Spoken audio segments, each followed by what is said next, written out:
If a CEO sued his own company for billions and then sat in the room deciding how much to pay himself, would you call that a lawsuit or a payout? That's the question hanging in the air the moment Jamie Raskin leans forward and starts speaking. Not like a politician, but like a prosecutor who already has the file, the dates, and the outcome in mind. This is not a normal congressional hearing. This is a controlled collision between the Constitution and raw executive power, playing out in real time, with Pam Bondi sitting at the center of it. Raskin doesn't waste time with pleasantries. He frames the entire case in one move. He cites the Domestic Emoluments Clause, a rule so clear it almost feels outdated in today's politics. The president cannot receive money from the federal government beyond his salary. Not one extra dollar is not one creative workaround. And then he drops the number, $10 billion.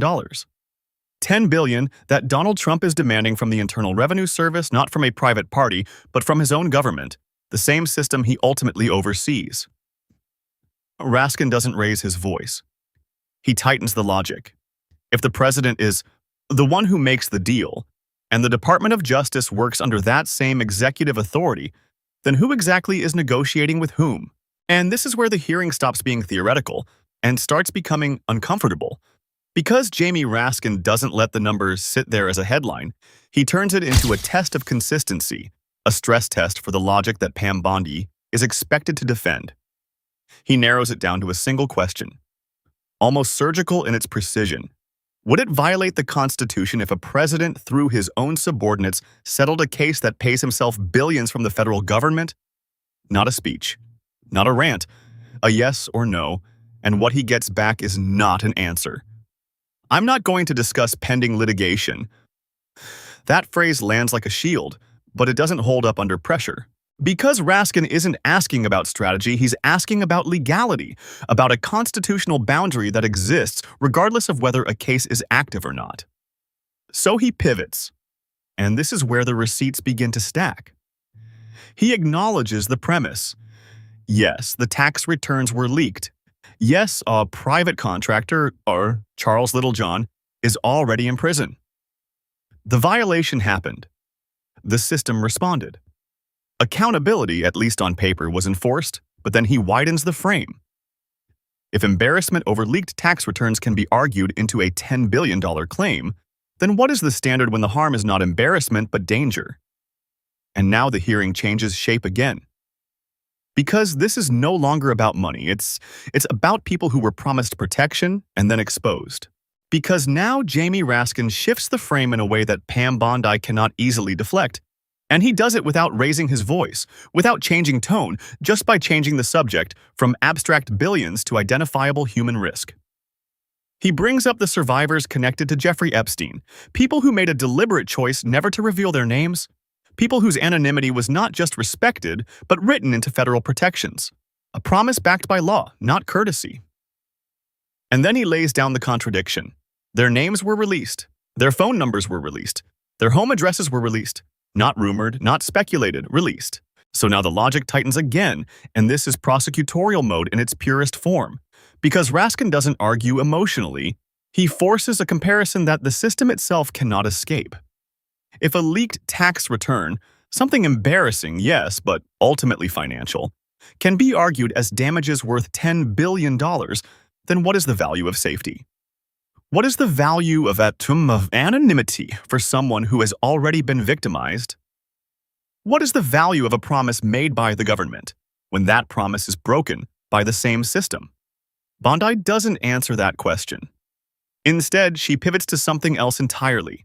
She accuses Raskin of obsession, of bias, of what she calls Trump derangement syndrome.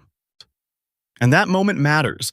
Not because of the phrase itself, but because of what it replaces. It replaces a legal answer. It replaces a constitutional analysis. It replaces accountability. This is where the silence becomes louder than the words.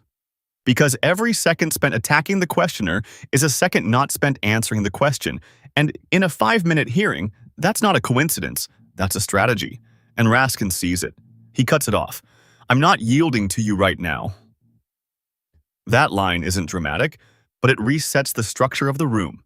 It reminds everyone watching that this is not a debate, it's a controlled examination, and the witness does not get to redirect the narrative when the pressure builds.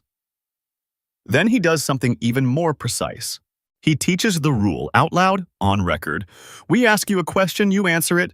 If you go off on a tangent, we reclaim our time. You have to be quiet. That's not just procedure, that's power being redefined in real time. Because what's happening here is bigger than one exchange.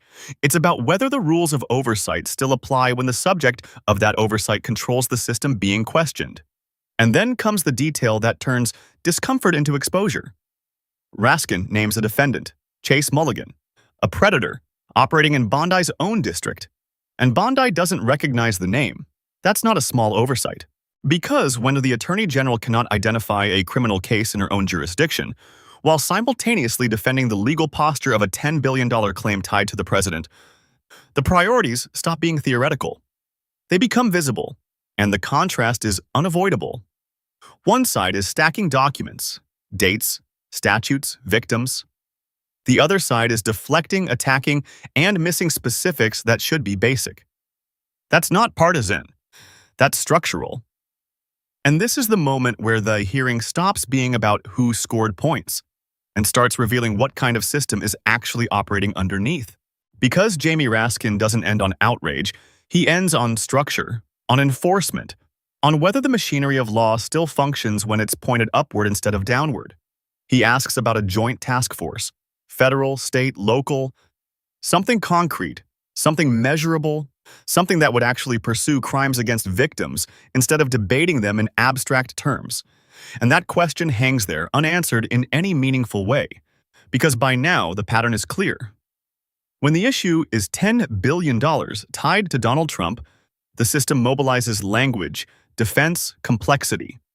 When the issue is exposed, victims, real addresses, real danger, the system hesitates, deflects, goes quiet. That contrast is the case. Not a theory, not a headline, a pattern. And when Raskin says, "You have no choice but to be quiet," it lands differently now, not as a reprimand, but as a line drawn between two versions of power. One that answers to rules, and one that tries to rewrite them in real time. So strip away the politics for a second.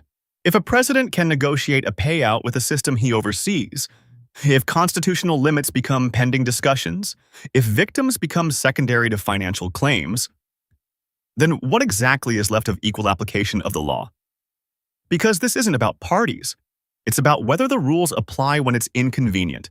And if they don't, then they don't exist. So here's the question you're left with. Do you trust a system where the same hand can both file the claim and sign the check?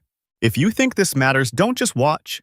Like the video, drop your take in the comments, share it with someone who needs to see the full context, and subscribe for more breakdowns where the receipts speak louder than the spin.